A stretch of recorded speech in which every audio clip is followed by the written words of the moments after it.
So now we will do tone. This is one of my favorite parts of language analysis, studying language analysis. So first, you can talk about tone through using the word tone itself. So try not to do this more than once in your essay.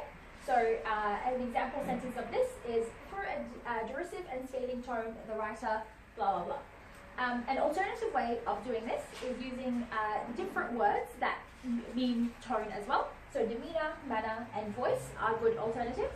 So the writer commences with a sarcastic and mocking demeanor. Demeanor is a very nice word. It just means the way you present yourself or the way you come across. So it's an equivalent for tone. A manner, so the writer assumes a vociferously denigrating manner whilst discussing blah blah. Vociferous means sort of loud and angry.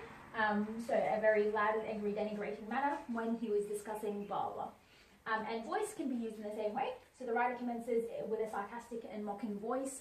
The writer commences with a gentle and intellectual voice, etc. And the third way you can talk about tone is through adverbs, which is a very nice, nuanced way of incorporating tone into your essays. So the writer disparagingly depicts blah blah blah. The writer mockingly concludes blah blah. So an adverb is a word that describes a verb. So the verb is depict or conclude, and then the adverb is the tone word disparaging, mocking, which describes that verb. Tones are very, very important because they colour how you see the entire issue. They colour how you see the entire issue from the point of view of the writer. So they are very, very, the tone of the writer is very impactful and has a huge effect on the reader. So make sure that you discuss it well. And it conveys the strength of the writer's viewpoint, so very, very important. And it establishes the relationship between the writer and the reader. So it's absolutely very, very important that you analyze tone well and use the right words. And here are some of my favorite phrases to use when talking about tone in language analysis. So let's go through them. There are so many more on pages 8 and 9 of the study guide. Make sure you read them.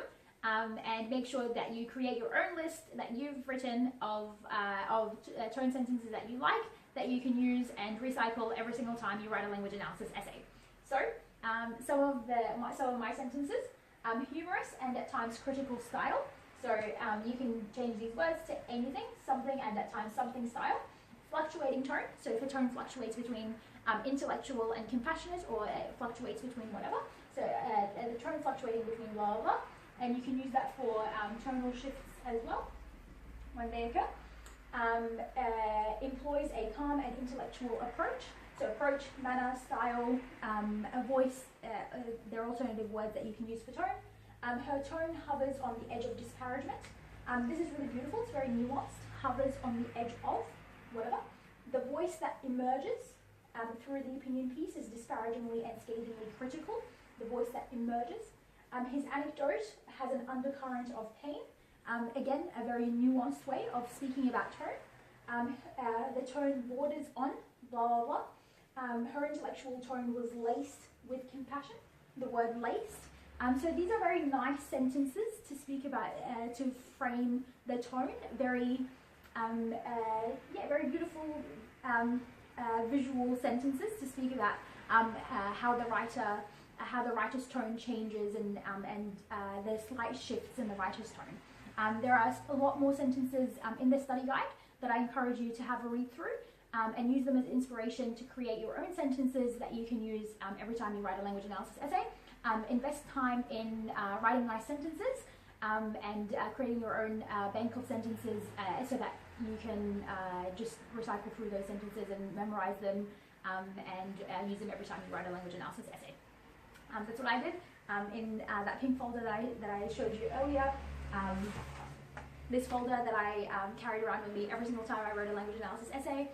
It had all of my tone sentences, and I just read through them again and again every time I needed to write anything about tone.